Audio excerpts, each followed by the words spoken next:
ناظرین محترم، آج ہم نے سورۃ التین سے اپنے مضمون کا آغاز کیا ہے۔ سورۃ التین یہ مکی سورت ہے۔ تین انجیر کو کہتے ہیں، انجیر کے پودے کو بھی اور انجیر کے پھل کو بھی۔ اللہ تعالیٰ نے یہاں قسمیں کھائی ہیں، والتین یعنی انجیر کے درخت کی اور انجیر کے پھل کی، اور زیتون کے درخت کی اور اس کے پھل کی، اور طور سینا کی، اور مکہ شہر کی۔ یہ چار قسمیں کھائی ہیں، اور یہ تمام کی تمام قسمیں جو کھائی ہیں یہ انبیاء کرام کی نسبت سے، یعنی انبیاء کرام کا علاقہ فلسطین جو ہے یہ انجیر کا اور زیتون کا علاقہ تھا، اور اسی طرح سے طور سینا جو ہے موسیٰ علیہ السلام سے نسبت ہے، اور یہ شہر جو ہے سو اسماعیل، ابراہیم اور محمد الرسول اللہ صلی اللہ علیہ وسلم کے ساتھ نسبت ہے۔ کس بات پر قسم کھائی؟ لقد خلقنا الانسان فی احسن تقویم۔ اے میرے بھائیوں، میری بہنوں، میرے بچوں، ہمارے بارے میں، انسان کے بارے میں، کہ بلا شبہ ہم نے انسان کو بہترین شکل و صورت اور بہترین انداز میں پیدا کیا ہے۔ انسان سے بہتر اللہ تعالیٰ کی مخلوق میں کوئی اور نہیں ہے، یہ اشرف المخلوقات ہے، لیکن اپنی بدعملیوں کی وجہ سے اسفل سافلین ہو جاتا ہے، تمام مخلوق سے بدتر ہو جاتا ہے۔ ہاں، جو لوگ ایمان لے آتے ہیں، نیک عمل کرتے ہیں، وہ اسفل سافلین سے بچ جاتے ہیں۔ اللہ تعالیٰ ہمیں ان لوگوں میں شامل کرے کہ جو اسفل سافلین میں شامل نہیں ہوتے، بلکہ احسن تقویم کو بحال رکھتے ہیں اور اشرف المخلوقات ہونے کا حق ادا کرتے ہیں۔ اس کے لیے ایمان اور عمل صالح اللہ تعالیٰ نے شرط قرار دی ہے۔ اس کے بعد کی صورت ہے سورۃ العلق، اور یہ سب سے پہلی وحی ہے جو حضور پر نازل ہوئی، پہلی 5 آیات، باقی کی 14 آیات بعد میں نازل ہوئیں، 19 آیات ہیں، مکی صورت ہے۔ پہلی 5 آیات جو ہیں اس میں اللہ تعالیٰ نے فرمایا اقرأ بسم ربک الذی خلق، خلق الانسان من علق، اقرأ وربک الاکرم الذی علم بالقلم، علم الانسان ما لم یعلم۔ بس یہ پہلی 5 آیات ہیں جو غار حرا میں نازل ہوئی تھی۔ یہاں سے آغاز ہوا وحی کا، پڑھ اپنے رب کے نام سے جس نے ہر چیز کو پیدا کیا۔ تو اللہ کے نبی صلی اللہ علیہ وسلم کو پہلی وحی یہ ملی تھی، اس کی تفصیلات ہیں حدیث کے اندر اور سیرت کی کتابوں کے اندر۔ پھر اس کے بعد اگلی جو 14 آیات ہیں وہ بعد میں نازل ہوئیں، اور اگلی 14 آیات میں اللہ نے ابو جہل کا ذکر کیا جس نے مخالفت شروع کر دی تھی، اور وہاں حضور کو سجدہ میں جب دیکھا تو اس نے کہا کہ میں اس کے گردن کے اوپر اپنا پاؤں رکھوں گا اور اس کو کچل ڈالوں گا۔ تو نبی اکرم صلی اللہ علیہ وسلم کے قریب جب پہنچا تو پیچھے ہٹنے لگا اور اپنے ہاتھوں سے اپنے چہرے کا دفاع کرنے لگا۔ لوگوں نے کہا کیا ہوا تھا؟ تو اس نے کہا خدا کی قسم میں نے وہاں پر دیکھا کہ کچھ پر تھے اور کچھ تلواریں تھیں جو چمک رہی تھی۔ تو نبی پاک صلی اللہ علیہ وسلم نے ارشاد فرمایا کہ خدا کی قسم اپنے مقام سے 1 انچ بھی آگے بڑھتا تو فرشتے اس کے پرچے اڑا دیتے۔ اللہ تبارک و تعالیٰ نے اسی کی طرف اشارہ کیا ہے کہ اگر یہ بد نصیب اور بدبخت ہمارے نیک بندے کو تنگ کرنے سے نہ ہٹا تو ہم اس پر اپنے داروغے، اپنے عذاب کے فرشتے مسلط کر دیں گے، جہنم کے داروغوں کو حکم دیں گے کہ اس کو پکڑ لیں، پھر اپنے دوستوں کو بلا کے دیکھ لیں کہ وہ اس کی کیا مدد کر سکتے ہیں۔ یہ صورت ہے، اس صورت کے اندر سجدہ بھی ہے آخر میں۔ تو یہ پہلا سجدہ تلاوت ہے جو قرآن پاک میں نازل ہوا، لیکن ترتیب کے لحاظ سے یہ سب سے آخر میں رکھا گیا ہے کیونکہ یہ صورت آخر میں آئی ہے۔ اس کے بعد یہ ہے سورۃ القدر، اور اس میں لیلۃ القدر کا ذکر کیا گیا، اور لیلۃ القدر اس مہینے میں آپ تلاش کرتے ہیں، اور خوش نصیب ہیں وہ جن کو یہ مل جاتی ہے، اور یہ 1000 مہینوں کی عبادت سے ایک رات بہتر ہے۔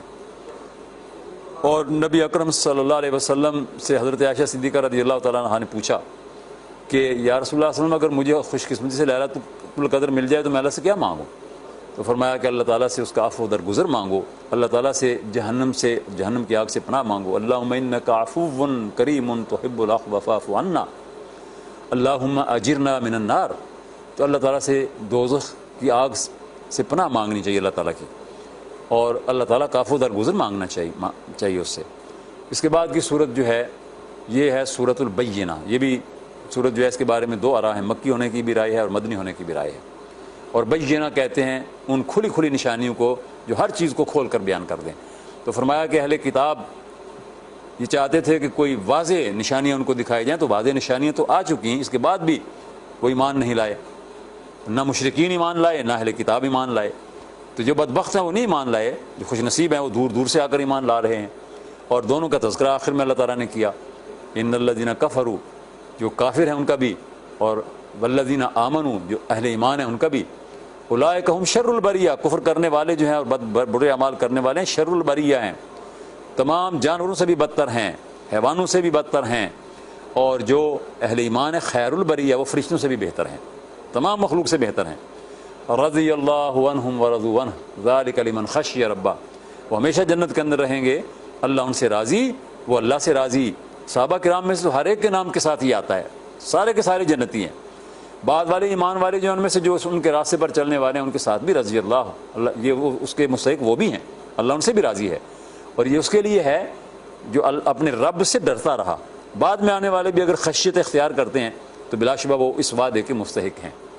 اس کے بعد مسلسل جو صورتیں چلتی ہیں, سورۃ زلزال ہے, سورۃ العادیات ہے, سورۃ القاریہ ہے, تو ان سب کے اندر اللہ تبارک و تعالیٰ نے آخرت کا تذکرہ کیا. اذا زلزلت الارض زلزالہا, یاد کرو اس لمحے کو جب زمین ہلا ڈالی جائے گی زلزلے سے, یعنی قیامت سے قبل یہ زمین جو ہے یہ تلپٹ ہو جائے گی اور پوری کی پوری زمین کی یہ ساخت جو ہے یہ بدل جائے گی. اور اس روز پھر انسان جو ہیں وہ اپنے اعمال کو دیکھیں گے. فمن یعمل مثقال ذرۃ خیرا یرہ, نیکی کا ایک ذرہ بھی اس نے عمل کیا تو دیکھ لے گا کہ وہ موجود ہوگا, اور برائی کا ایک ذرہ بھی کیا ہے تو وہ بھی دیکھ لے گا کہ اس روز موجود ہوگا.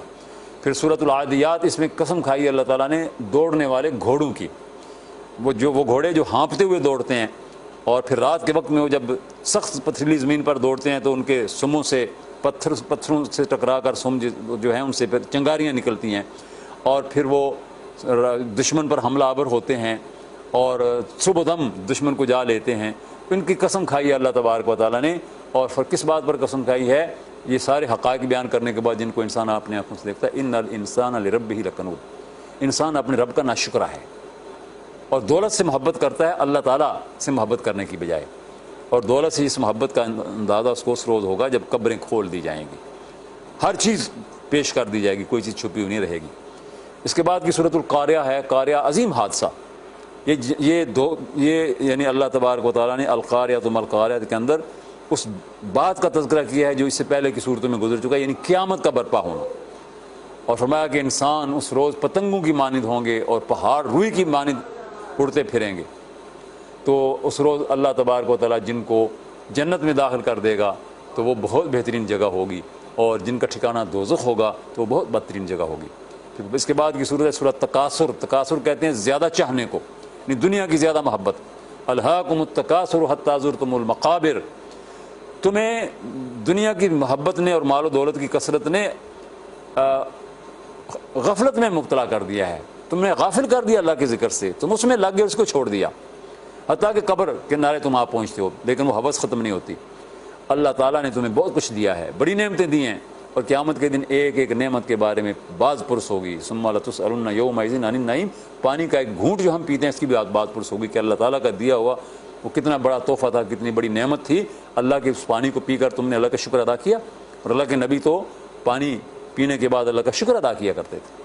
ہم تو دودھ پینے کے بعد اور شہد پینے کے بعد بھی کبھی اللہ کا شکر ادا شاید نہیں کرتے, اللہ کے نبی تو پانی پینے کے بعد ہی شکر ادا کرتے تھے. اس کے بعد کی صورت ہے, چھوٹی صورت ہے والعصر. عصر کہتے ہیں زمانے کو, زمانے کی قسم کھائی ہے. اور اس میں اللہ تبارک و تعالیٰ نے حقیقت بیان کی ہے کہ دنیا میں خسارہ پانے والے ہیں سارے کے سارے انسان, ہر لمحے وہ خسارے کی طرف بڑھ رہے ہیں. ہاں, اس خسارے سے بچنے والے وہ ہیں جو ایمان لائے, نمبر 1, اعمال صالح کیے, نمبر 2, اور ایک دوسرے کو حق کی تلقین کرتے رہے, نمبر 3, اور ایک دوسرے کو صبر کی تلقین کرتے رہے, صبر اور حق کی تلقین کرتے رہے. یہ خسارے میں جانے والے نہیں ہیں, یہ اہل ایمان ہیں, خود بھی صابر ہیں, دوسروں کو بھی صبر کی تلقین کرتے ہیں. اور آج کا دور تو بالکل ظلم کی حد ہو گئی ہے. صبر, خود بھی صبر اختیار کرنا اور مظلومین کے لیے صبر کی دعا کرنا اللہ تعالیٰ سے, اور تلقین بھی کرنا ان کو, ان کے حق میں دعائیں کرنا. یہ اگر اکیلی صورت بھی نازل ہوتی تو امام شافعی رحمۃ اللہ علیہ کے بقول پورے کے پورے قرآن کا بدل تھی. اتنا اس کے اندر اللہ تعالیٰ نے بہترین مضمون 3 چھوٹی آیات کے اندر ہمارے لیے بیان فرما دیا ہے. اس کے بعد کی صورت سورۃ الہمزہ.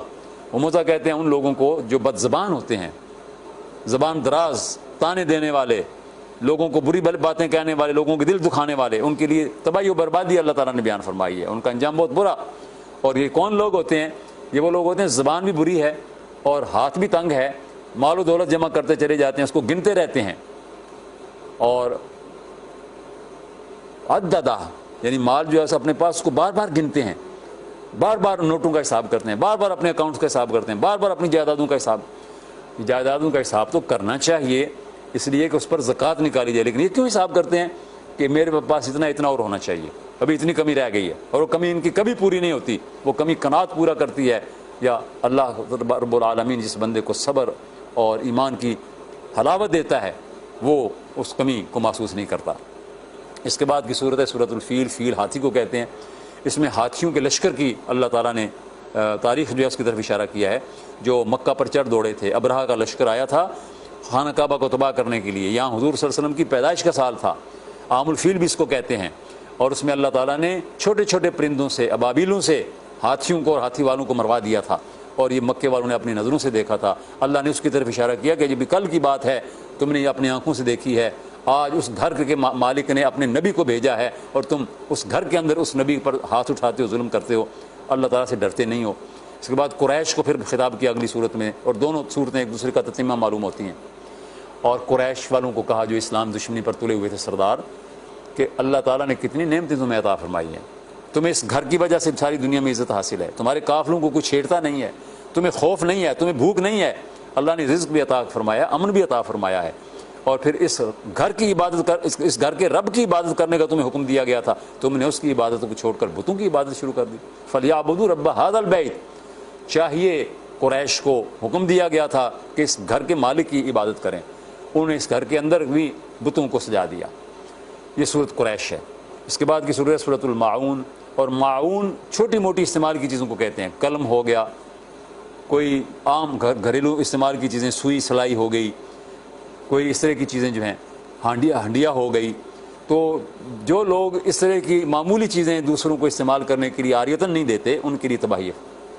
اور اس صورت کے اندر اللہ تعالیٰ نے ان نمازیوں کے لیے بھی تباہی بیان کی ہے کہ جو نماز کو غفلت کا شکار کر دیتے ہیں، بیٹھے رہتے ہیں، وقت گزر جاتا ہے، یہ منافقین کی حالت ہوتی ہے۔ تو فرمایا کہ وہ مسکینوں کو کھانا نہیں کھلاتے، یتیموں کے ساتھ زیادتی کرتے ہیں، تباہی و بربادی ہے ان لوگوں کے لیے۔ آگے اگلی صورت ہے، یہ بھی مختصر صورت ہے، 3 آیات پر مشتمل ہے، سورہ کوثر اس کا نام ہے۔ کثرت، حوض کوثر بھی مراد ہے، حضور کی امت کی کثرت بھی مراد ہے، حضور کے درجات کی بلندی بھی مراد ہے۔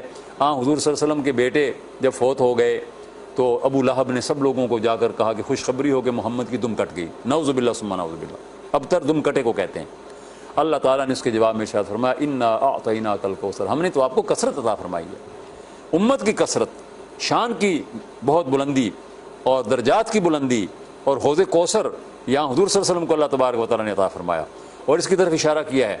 اور نبی اکرم صلی اللہ علیہ وسلم کا نام تو پوری دنیا کے اندر گونجتا رہے گا، جو آپ کو ابتر کہتے تھے، آپ جانتے ہیں کہ ان کا نام لینے والا بھی کوئی نہیں آتا، کہ ان کی اولاد بھی اپنے آپ کو ان کی طرف منسوب کرنے سے ہچکچاتی ہے۔ اس کے بعد کی صورت ہے سورۃ الکافرون، اور اس میں کافروں کو خطاب کیا گیا ہے، اور انہیں 2 ٹوک انداز میں بتایا گیا ہے کہ جن کی تم عبادت کرتے ہو میں ان کی عبادت نہیں کرتا، اور میں جس کی عبادت کرتا ہوں تم اس کی عبادت سے انکاری ہو، تمہارا اپنا راستہ ہے، میرا اپنا راستہ ہے، تم مجھ سے مداحنت کا مطالبہ کرو، اس راستے کے اوپر سودے بازی کا مطالبہ کرو، میں ہرگز نہیں مانوں گا، لکم دینکم ولی دین، تمہارا اپنا طریقہ اس پر چلتے رہو، انجام کو پہنچ جاؤ گے، میرا اپنا طریقہ میں اس پر چلتا رہوں گا ثابت قدمی کے ساتھ، اور میں انشاءاللہ اپنے اچھے انجام کو جا پہنچوں گا۔ یہ مومن کی شان ہے، یہ مومن کا اعلان ہے۔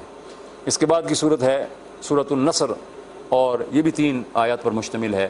اذا جاء نصر اللہ والفتح، یہ اس وقت نازل ہوئی جب مکہ بھی فتح ہو گیا تھا، جزیرہ نما عرب کے اندر ہر جانب اسلام کا پھریرا لہرا رہا تھا، جب ساری کی ساری مخالفتیں جزیرہ نما عرب کے اندر دم توڑ چکی تھیں، تو اللہ تعالیٰ نے فرمایا کہ اللہ کی نصرت آ چکی، اللہ کی طرف سے فتح کی خوشخبری آ چکی، اب اللہ کی کثرت کے ساتھ تسبیح پڑھا کرو اے رسول صلی اللہ علیہ وسلم، اللہ کی کثرت کے ساتھ تسبیح پڑھنے کے ساتھ ساتھ استغفار کیا کرو۔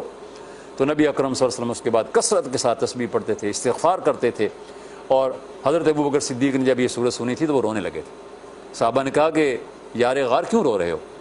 تو انہوں نے فرمایا کہ اس سورت کے اندر اللہ تعالیٰ نے یہ پیغام دے دیا ہے کہ میرے نبی کا مشن مکمل ہو گیا، اب اللہ اپنے نبی کو واپس بلا لے گا، اور واقعتاً ایسا ہی ہوا کہ اس کے کچھ ہی عرصے کے بعد نبی اکرم صلی اللہ علیہ وسلم دنیا سے تشریف لے گئے۔ آخری صورت جو آپ پر پوری صورت نازل ہوئی یہی صورت تھی۔ اس کے بعد ہے سورۃ اللہب، اس میں ابو لہب کا نام لے کر اللہ نے اس پر لعنت کی ہے۔ آپ کے مخالفین میں سے اشارات میں تو اللہ تعالیٰ نے لعنت فرمائی، لیکن کسی کا نام لے کر اگر لعنت کی ہے تو صرف ابو لہب ہے، آپ کا سگا چچا تھا، اور وہ آپ کے خلاف ہر طرح کی سازشیں کرتا تھا، ہر طرح کی خباثتیں کرتا تھا، حتیٰ کہ آپ کے گھر کے ساتھ اس کا گھر تھا، جب ہنڈیا پک رہی ہوتی تو اوپر سے کوئی گندگی پھینک دیتا تھا، اس حد تک وہ چلا گیا تھا۔ اور حضور صلی اللہ علیہ وسلم کی 2 بیٹیاں اسلام سے قبل اس کے بیٹوں کے نکاح میں تھیں، اگرچہ رخصتی نہیں ہوئی تھی، تو اس نے اپنے دونوں بیٹوں کو کہا کہ محمد کی بیٹیوں کو طلاق دے دو، حضرت رقیہ اور حضرت ام کلثوم، یہ عتبہ اور عتیبہ ابو لہب کے جو 2 بیٹے تھے ان کے ساتھ بیاہی ہوئی تھیں، اور اس کے کہنے پر انہوں نے ان کو طلاق دے دی۔ تو حضور صلی اللہ علیہ وسلم کے ساتھ گستاخی بھی کی اس نے بھی اور اس کے ایک بیٹے نے بھی۔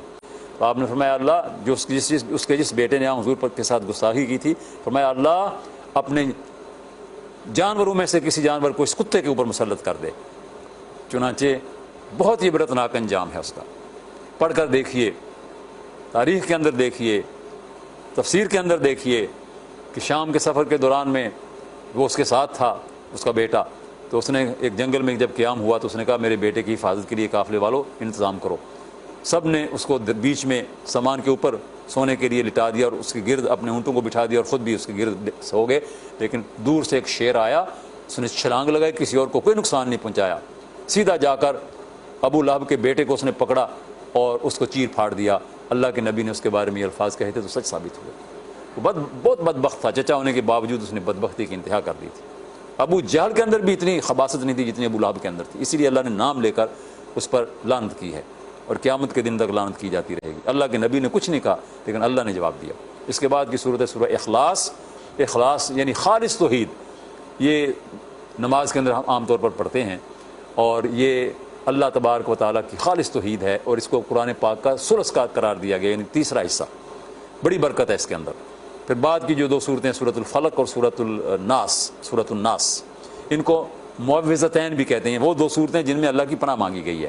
تو ہاں حضور پر یہودیوں نے جادو کیا تھا، اس کے اثرات تھے آپ کے اوپر، اللہ تبارک و تعالیٰ نے یہ دو صورتیں آپ پر نازل فرمائیں اور یہ دو صورتیں جو ہیں ان دو صورتوں کی برکت سے اللہ رب العالمین نے اس جادو کے اثر کو زائل کر دیا اور وہ نبی اکرم صلی اللہ علیہ وسلم پر جو اثرات تھے وہ سارے کے سارے ختم ہو گئے۔ آج بھی اس وقت بھی اگر کوئی خباثت آپ کے خلاف کی جاتی ہے، کوئی شر پسند آپ کے خلاف کچھ کرتا ہے تو آپ اللہ کی پناہ میں آئیں، آپ چاروں کل پڑھیں، رات کو سونے کے وقت ان کو اپنے ہاتھوں پہ پھونکیں اور حضور کی سنت کے مطابق اپنے پورے جسم پہ پھیر لیں۔ معوذتین، قل اعوذ برب الفلق، قل اعوذ برب الناس، اس میں اللہ کی پناہ مانگی گئی ہے، ہر شر سے پناہ مانگی گئی ہے، انسانوں سے بھی، جنوں سے بھی، جو بھی شیاطین ہیں سب سے پناہ مانگی گئی ہے، اور دونوں کے اندر شیاطین ہوتے ہیں، انسانوں کے اندر بھی اور جنوں کے اندر بھی، تو ان سے پناہ مانگنے کے لیے یہ اللہ تعالیٰ نے ایک نسخہ کیمیا ہمیں عطا فرمایا ہے۔ یہاں قرآن پاک ختم ہوا، مکمل ہوا۔ اللہ تبارک و تعالیٰ سے دعا ہے کہ وہ ہمیں قرآن پاک کو سمجھنے اور اس پر عمل کرنے کی توفیق عطا فرمائے۔ اور آپ سے میں نے عرض کیا تھا کہ اگر آپ تفصیلاً مضامین کو دیکھنا چاہیں، یعنی تفصیلاً سے مراد یہ ہے کہ اتنی تفصیل بھی نہیں کہ آپ کا بہت زیادہ وقت لگ جائے، اختصار کے ساتھ یہ ہماری کتاب ہے خلاصہ مضامین قرآن تحفہ رمضان۔ اس میں ہم نے 29 دنوں کی تراویح کا تذکرہ اور حال جو ہے وہ بہت اختصار کے ساتھ قلم بند کرنے کی کوشش کی ہے، اور تفصیل چاہیے تو تفہیم القرآن کی 6 جلدوں کے اندر موجود ہے، فی ظلال القرآن کے اندر موجود ہے، تفسیر ابن کثیر کے اندر موجود ہے، معارف القرآن کے اندر موجود ہے، اور اگر خلاصہ چاہیے تو وہ اس کتاب کے اندر آپ کو انشاءاللہ مل جائے گا۔ وآخر دعوانا ان الحمد للہ رب العالمین۔